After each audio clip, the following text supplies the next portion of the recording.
Hello student, this is Aarti. Welcome to our YouTube channel. आज हम start करने वाले हैं 10th क्लास की इकोनॉमिक्स का फर्स्ट चैप्टर, जो कि है हमारा डेवलपमेंट। इस टॉपिक के बारे में, इस चैप्टर के बारे में हम पहले भी कुछ टॉपिक्स को कवर कर चुके हैं। उसके आगे के जो टॉपिक है आज हम इस वीडियो में कवर करने वाले हैं। इससे पहले की जो वीडियोस थी उसमें हमने स्टडी किया था व्हाट इज डेवलपमेंट, डेवलपमेंट क्या होता है, डिफरेंट टाइप ऑफ पीपल्स कैसे होते हैं एंड उनके जो गोल्स होते हैं वो डिफरेंट कैसे होते हैं। क्या पर्सनली किसी का इंडिविजुअली जो डेवलपमेंट है वो नेशन का भी डेवलपमेंट होगा या फिर नेशन का जो डेवलपमेंट है वो अलग होता है। और हमने नेशनल डेवलपमेंट या फिर नेशन के डेवलपमेंट को भी स्टडी किया था। हमने उसमें एक क्राइटेरिया पढ़ा था कि अगर किसी भी कंट्री को आपको डेवलप्ड बताना है तो आप किस बेस पे उस कंट्री को डेवलप्ड कह सकते हो। तो हमने इसका जो क्राइटेरिया फिक्स किया था वो था हमारा इनकम, पर कैपिटा इनकम। कि किसी, देखो हर कंट्री में जो लोग होते हैं वो अलग अलग उनकी अर्निंग होती है। कोई ज्यादा अर्न कर रहा है तो कोई कम अर्न कर रहा है। बट प्रॉब्लम ये थी कि अगर हमें उस कंट्री की नेशनल इनकम निकालनी है, पर कैपिटा इनकम या फिर एवरेज इनकम निकालनी है, तो हम उसको कैसे कैलकुलेट करें। अब हमें एवरेज कैसे पता चलेगा कि उस कंट्री की जो इकोनॉमी है या नेशनल इनकम है वो कितनी है। इसके लिए हमने एक फॉर्मूला लिया था जिसमें आप टोटल इनकम लो और टोटल पॉपुलेशन से अगर आप डिवाइड कर देते हो तो आपकी उस कंट्री की जो पर कैपिटा इनकम है या फिर एवरेज इनकम है वो निकल कर आ जाती है। बट क्वेश्चन यहाँ पर ये राइज होता है कि क्या सिर्फ इनकम के बेस पर आप किसी को डेवलप बोल सकते हो। मतलब कोई कंट्री ऐसी है जिसके पास बहुत सारा पैसा है, बहुत अर्निंग बहुत अच्छी है, इनकम अच्छी है उस कंट्री की, तो हम उसको डेवलप बोल सकते हैं। या इसके अलावा भी हमें कुछ ऐसी नीड्स हैं जो ह्यूमन बीइंग की फुलफिल होनी चाहिए, तो वो नीड्स क्या होनी चाहिए। जैसे हमने इसमें पढ़ा था, स्टडी किया था कि क्या सिर्फ और सिर्फ इनकम ही किसी इंडिविजुअल पर्सन की नीड होती है या इनकम के अलावा भी उसे कुछ अदर चीजें चाहिए होती है, लाइक फ्रीडम, सिक्योरिटी। तो हमने इसमें ये स्टडी किया था कि किसी भी पर्सन की इंडिविजुअली जो डेवलपमेंट होता है ना वो इनकम के साथ साथ अदर चीजें भी होती है। अगर कोई पर्सन इनकम तो बहुत अच्छी है, उसकी अर्निंग अच्छी है, बट उसको रिस्पेक्ट नहीं मिल रही, सिक्योरिटी नहीं मिल रही, तो क्या फायदा उसका ऐसी जॉब करने का। कोई फायदा है नहीं। आप इनकम अच्छी गेन करना आपका राइट है, बट उसके साथ साथ में आपको रिस्पेक्ट मिलना भी तो आपका राइट है, सिक्योरिटी मिलना, एनवायरमेंट अच्छा मिलना, आपके साथ कोई भी डिस्क्रिमिनेशन ना हो, इक्वल अपॉर्चुनिटी मिले आपको, ये सारे आपके राइट है। तो अगर हमें अपना डेवलपमेंट करना है तो हमें इनकम के साथ साथ इन चीजों पर भी फोकस करना पड़ेगा।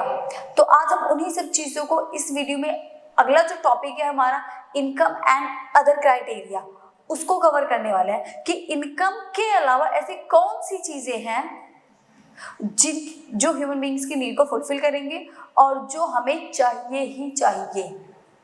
वी शुड गेन इट, हमें वो चाहिए ही एट एनी कॉस्ट। क्योंकि विदाउट रिस्पेक्ट, विदाउट फ्रीडम आप कोई काम नहीं कर सकते। आपको ठीक है, अगर आपको कोई ये बोले कि आप जेल में रहो, पैसा मिलेगा आपको, इनकम अच्छी मिलेगी, बट आपको जेल के अंदर बंद रहना है, कोई रिस्पेक्ट नहीं आपकी, कोई फ्रीडम नहीं, तो क्या आपको एक्सेप्टेड होगा? नहीं होगा। क्यों? क्योंकि उसमें हमारी फ्रीडम नहीं है। तो इनकम सिर्फ एक क्राइटेरिया नहीं है किसी भी चीज को डेवलप बताने का, इनकम के अलावा भी अदर क्राइटेरिया हैं। तो वो अदर क्राइटेरिया क्या है जो हमें फेस करना है। यहाँ सिर्फ इंडिविजुअल पर्सन की बात नहीं हो रही है, यहाँ पर पूरे नेशन की बात हो रही है कि अगर किसी भी कंट्री को डेवलप बोल रहे हैं तो उसके लिए हमें और कौन कौन से क्राइटेरिया को फॉलो करना पड़ेगा। तो चलिए देखते हैं without wasting time. Income and other criteria.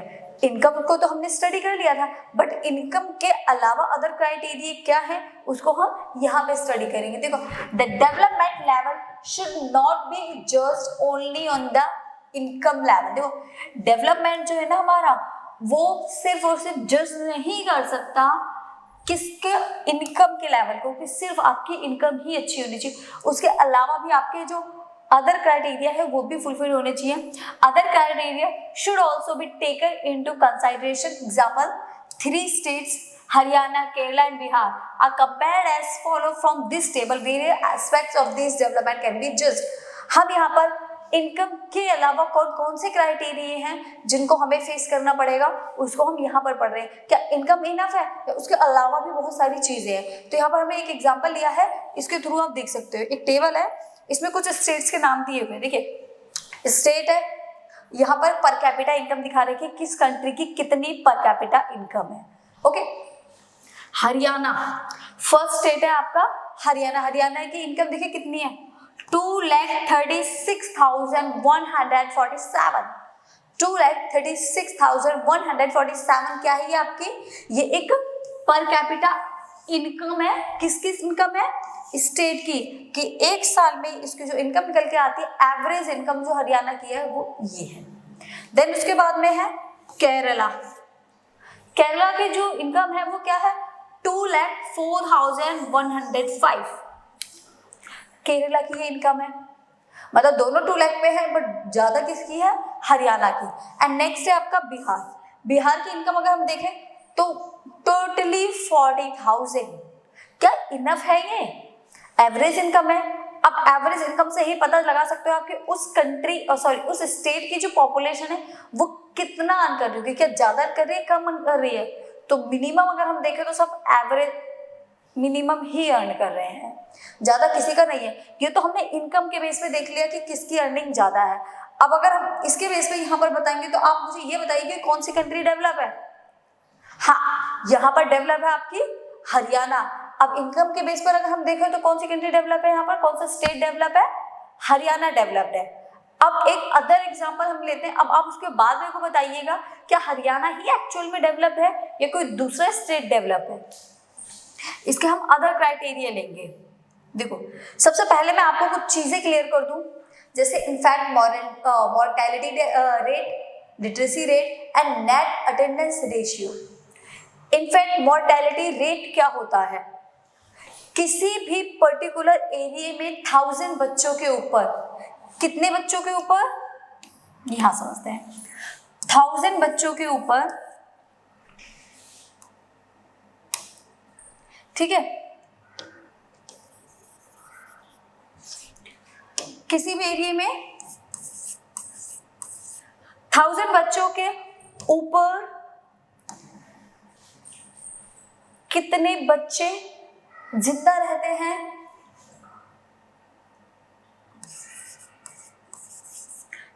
Live. 1000 बच्चों में से, 1000 बच्चों में से कितने बच्चे जिंदा रहते हैं जो अपना फर्स्ट बर्थडे मनाते हैं, सेलिब्रेट करते हैं, which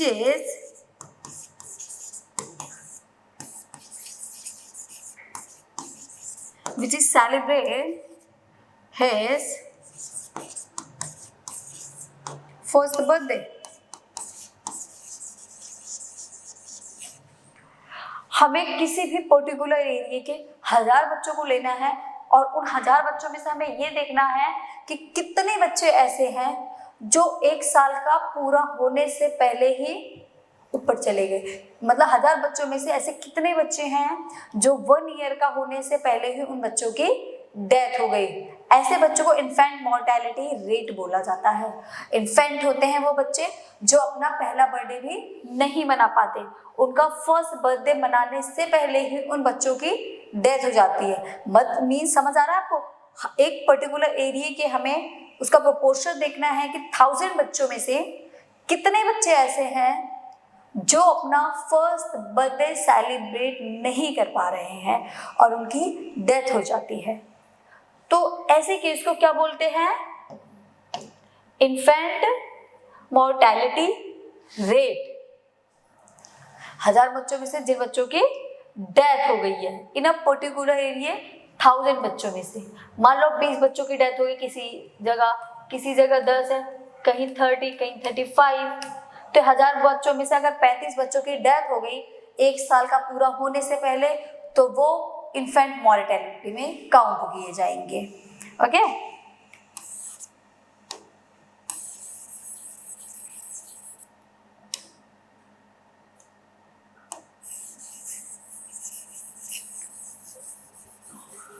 अब अब सेकंड देखते हैं हमारा लिटरेसी रेट। लिटरेसी रेट तो आप सभी जानते होंगे क्या होता है, फिर भी मैं आपको बता देती हूँ कि लिटरेसी रेट क्या होता है।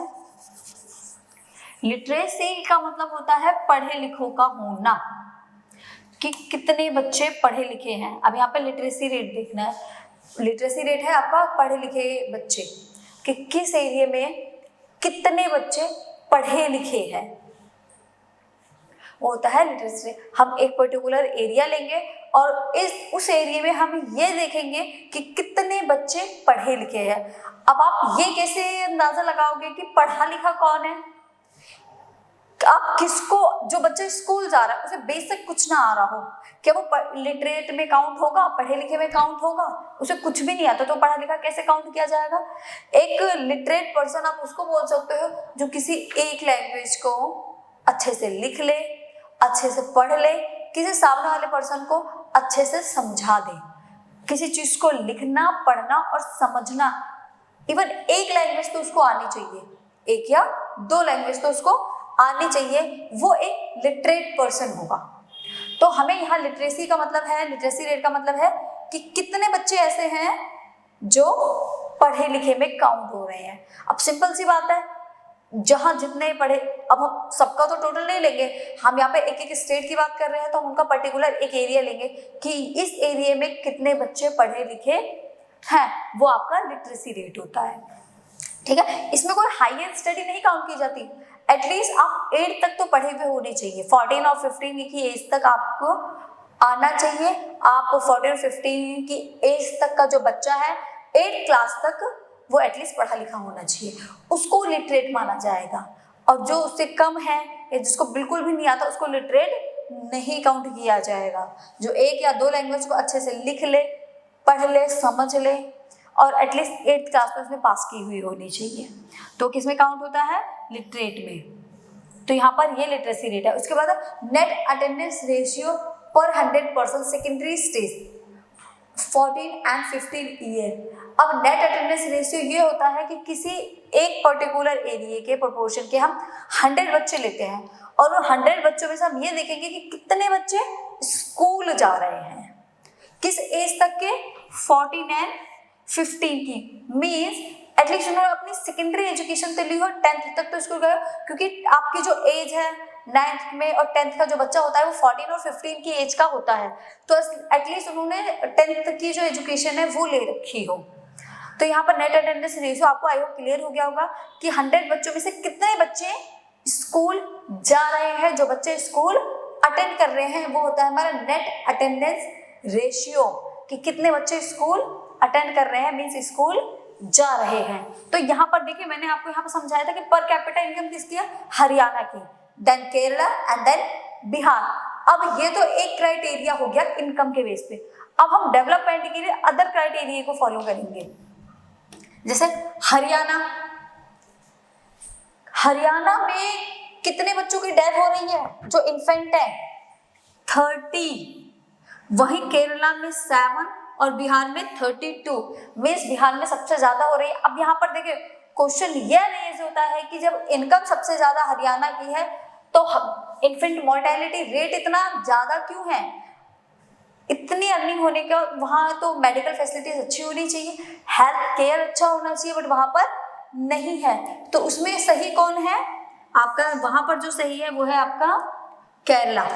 केरला का इन्फेंट मोर्टेलिटी रेट है वो कम है, तो अच्छी बात है ना, कम है, वहाँ पर बच्चों की डेथ कम हो रही है।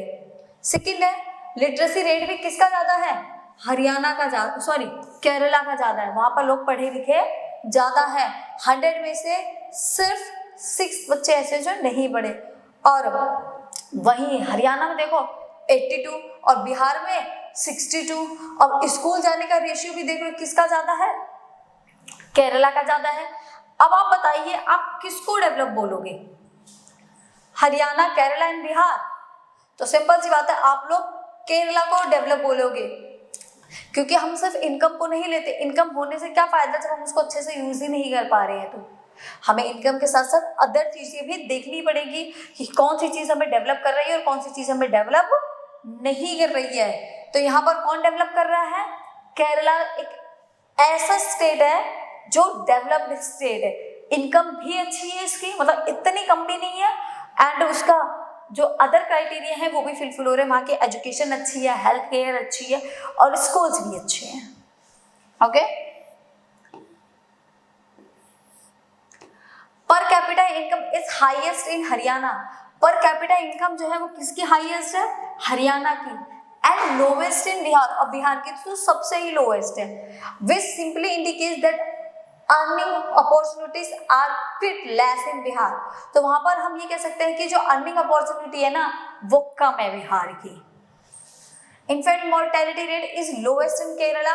इनफैक्ट मोर्टेलिटी रेट जो है वो लोएस्ट है केरला में, विच शोज, जो कि ये दर्शाता है, ये शो करता है कि बेटर मेडिकल फैसिलिटीज अवेलेबल है केरला में, present in Kerala in comparison to other two state. उन दोनों स्टेट के अलावा केरला की जो मेडिकल फैसिलिटीज है वो बेटर है। Literacy rate is highest in Kerala, literacy rate भी केरला का हाई है, और लोएस्ट कहाँ है? बिहार में, जो ये शो करता है कि वहां की जो एजुकेशन है वो भी बेटर है, बेटर अवेलेबल है Kerala. Net attendance ratio is also highest in Kerala, net attendance ratio भी हाईएस्ट है कहाँ? केरला में, एंड लोएस्ट इन बिहार, और बिहार में सबसे कम है। मीन्स इसे समझ आता है कि बिहार एक अंडर डेवलप्ड स्टेट है, जिसको अभी डेवलप होने की बहुत ज्यादा जरूरत है। अब ये जो मैं आपको समझा चुकी हूँ सेम है। In fact mortality rate can be defined as total number of children that die before the age of 1 year. वो बच्चे जो 1 साल से पहले ही जिनकी डेथ हो जाती है, hour of 1000 leave children born in that particular year. 1 साल में उन 1000 बच्चों में से कितने बच्चों की डेथ हो गई। और लिटरेसी रेट क्या होता है? Literacy rate can be defined as a proportion of literate population, कि कितने लोग वहां पर पढ़े लिखे हैं। The age group of 7 year and the above, जो 7 साल के हैं और 7 साल से ऊपर के बच्चे हैं उनको देखा जा रहा है कि कितने बच्चे स्कूल जा रहे हैं, पढ़े लिखे हैं और नहीं है। नेक्स्ट है net attendance ratio. Net attendance ratio है, net attendance ratio can be defined as the total number of children. Total number of children देखा जाएगा 6 to 10 ईयर के बच्चों से, age group attending school out of the total number of children in the same age group. Means देखिए, जैसे ये एक area दिया हुआ है, अब इस एरिया में 50 बच्चे हैं, ठीक है, जो कि कितनी एज के आएंगे इसमें? 6 to 10 ले सकते हो, 6 to 10 से 14 to 15 तक। अब ये देखेंगे इस पर्टिकुलर एज ग्रुप के कितने बच्चे ऐसे हैं जो स्कूल जाते हैं। इस एज ग्रुप में हम देखेंगे कि इस एज ग्रुप के कितने बच्चे स्कूल जा रहे हैं और कितने बच्चे स्कूल नहीं जा रहे हैं। जैसे 50 हैं, सिटीज में तो ऑलमोस्ट सभी जाते हैं। जब लाइक गांव का एरिया हो गया, गांव में विलेज में हो गया, तो 50 में से मान लो सिर्फ 40% बच्चे ही स्कूल जा रहे हैं, अदरवाइज जो 10% बच्चे वो स्कूल नहीं जा रहे हैं। ते है इनका net attendance ratio. Okay, I hope आपको ये तीनों टॉपिक क्लियर हो गए होंगे कि ये तीनों क्या क्या चीजें हैं। नेक्स्ट है आपका पब्लिक फैसिलिटीज, ये हमारा नेक्स्ट टॉपिक है। देखिए, वो चीज तो हमें समझ आ गई। अब पब्लिक फैसिलिटीज क्या होता है? जो पॉलिसीज गवर्नमेंट हमें प्रोवाइड करती है, जो हमारे लिए काम करती है, वो पब्लिक फैसिलिटीज होती है। जैसे एजुकेशन, गवर्नमेंट हमें एक बेटर एजुकेशन प्रोवाइड कर सकती है, तो ये क्या है? पब्लिक फैसिलिटीज है, क्योंकि गवर्नमेंट हमें प्रोवाइड कर रही है। अच्छी हेल्थ केयर, स्कूल्स, कॉलेजेस, ठीक है, और भी बहुत सारी लाइक पीडीएस सिस्टम, ये सारी पॉलिसीज जो गवर्नमेंट हमें प्रोवाइड करती है, सारी की सारी हमारी पब्लिक फैसिलिटीज होती हैं जो हमें मिलती हैं, सुविधाएं। Income is a good tool of development. Income एक बहुत ही अच्छा टूल है डेवलपमेंट के लिए, क्योंकि विदाउट इनकम आप अपना डेवलपमेंट कर ही नहीं सकते। अगर आपके पास इनकम नहीं है तो कोई भी एजुकेशन, मेडिकल केयर, आप कुछ भी गेन नहीं कर सकते। इन सब के लिए कहीं ना कहीं इनकम ही है जो आपको ये सारी चीजें दिलाएगी। इसीलिए इनकम को एक इम्पोर्टेंट क्राइटेरिया माना गया है। जिसके पास इनकम ज्यादा होगी वो डेवलप तो हो ही जाएगा ना, चाहे तो वो चीजें सारी बाय कर सकता है, तो डेवलपमेंट तो उसका इनकम से ही होगा। इसलिए इनकम को ही एक ऐसा क्राइटेरिया बनाया है जो लोगों के एवरेज इनकम दिखाता है। ठीक है, But it is not everything. Income is a good tool of development, but it is not a everything. But ये सब कुछ नहीं है. More income may not give a pollution free environment. अब एक बात बताइए, आपके पास लाखों पैसे हैं, करोड़ों हैं, बट क्या आप एक पॉल्यूशन फ्री एनवायरनमेंट ले सकते हो? नहीं ले सकते. कोरोना के टाइम में इतने लोग मर रहे थे विदाउट ऑक्सीजन. पैसा था लोगों के पास, इनकम थी, बट ऑक्सीजन नहीं मिल रहे थे. इनकम है, उनके पास पैसा भी है, सब कुछ, तो फिर क्यों नहीं मिला? मतलब कुछ चीजें ऐसी होती हैं जो हम पैसे से बाय नहीं कर सकते, पैसे से हम वो चीजें नहीं खरीद सकते. ओजोन लेयर डिप्लीटेशन हो रहा है, क्या हम उसको पैसे से बाय कर सकते हैं? नहीं बाय कर सकते. वाटर पॉल्यूशन हो रहा है, उसे हम हटा सकते हैं?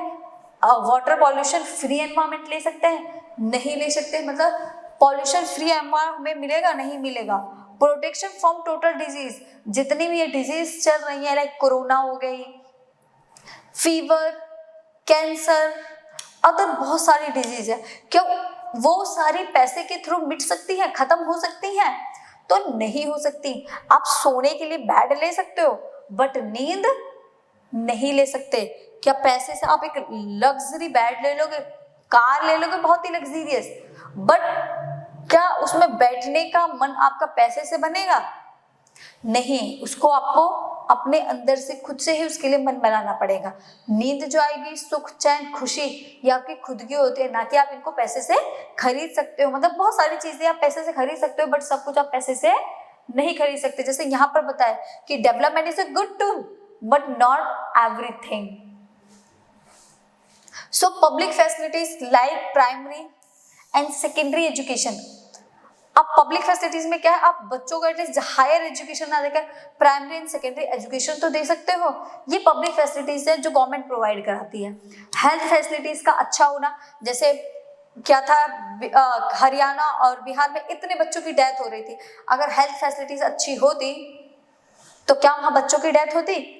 नहीं होती. हरियाणा की हेल्थ फैसिलिटीज अच्छी, ये हमें कैसे पता चला? हमें ऐसे पता चला क्योंकि वहां पर जो डेथ हो रही थी बच्चों की, वो कम हो रही थी. एजुकेशन हरियाणा से और बिहार से ज्यादा अच्छी किसकी थी?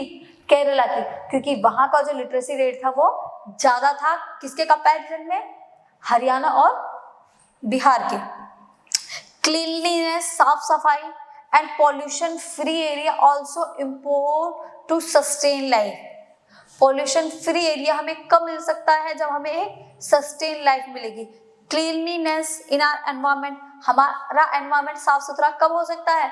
जब हम एक सस्टेन लाइफ को गेन करते हैं. अब यहाँ आपके माइंड में क्वेश्चन आएगा, मैम सस्टेन क्या होता है? करेंगे भी, उसको भी करेंगे कवर. पहले जो भी चल रहा है इसको कवर कर लेते, फिर वो वाला टॉपिक भी क्लियर करेंगे. सस्टेन लाइफ का बहुत ही इंपॉर्टेंट टॉपिक है सस्टेन लाइफ आपका. ओके, तो पब्लिक फैसिलिटीज समझ आया क्या होती है? जैसे गवर्नमेंट की बसें चलाना, क्या ही पब्लिक के लिए ही तो सुविधाएं हैं. सिटीज में क्या है, गवर्नमेंट ने बस प्रोवाइड कर रखी है, गवर्नमेंट की तरफ से डीटीसी बस है, आप उसमें बैठ के जा सकते हो. तो ये पब्लिक के लिए तो फैसिलिटीज है. किसी भी चीज के लिए गवर्नमेंट जब सिक्योरिटी देती है तो वो पब्लिक फैसिलिटीज होती है. बस आगे भी यही चाहेंगे कि जो गवर्नमेंट चीजें प्रोवाइड करा रही है अच्छी से अच्छी प्रोवाइड कराए लोगों को. ओके,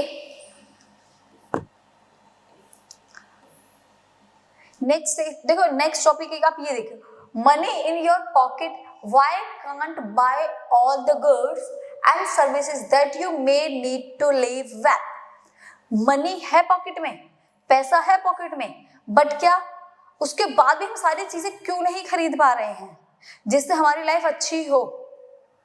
बताइए, हमारे पास इतना पैसा, हम पॉल्यूशन फ्री एनवायरनमेंट क्यों नहीं पा रहे हैं कि हमें एक पॉल्यूशन फ्री एनवायरनमेंट मिल जाए?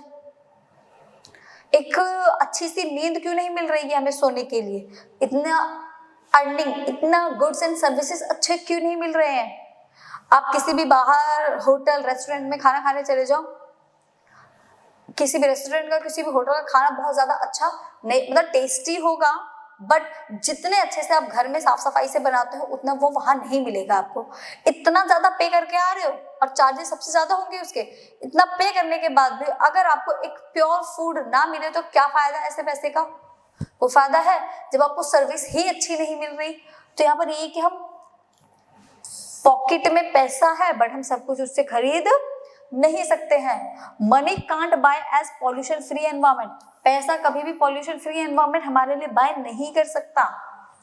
Money can't by us a disease free life, एक बीमारियों से फ्री लाइफ पैसा हमें कभी भी नहीं दे सकता। And might not be able to get protection from infectious disease, हमें प्रोटेक्शन नहीं दिलवा सकता इन्फेक्शन डिजीज से। जैसे कोरोना टाइम में क्या हमें उस इन्फेक्शन से प्रोटेक्शन मिला था? नहीं। हाँ मिला था ना, घर में बंद हो गए थे, क्या फायदा? इतना पैसा, इतनी अर्निंग होने के बाद गवर्नमेंट हमें फ्रीडम नहीं दे पाई ऐसे टाइम पीरियड में। तो मीन्स कुछ चीजें ऐसी होती हैं, आप कितने भी रिच पर्सन हो, कितना भी पैसा है आपके पास में, बट आप उन चीजों से आपको फ्री नहीं हो सकते। जैसे प्रोटेक्शन फ्री, इन्फेक्शन डिजीज से आप कभी भी प्रोटेक्ट नहीं हो सकते। कोल्ड हो जाता है विंटर में, ये भी तो एक इन्फेक्शन डिजीज ही है। तो इन सब से हम कभी फ्री नहीं हो सकते, चाहे कितना भी पैसा आपके पास क्यों ना हो।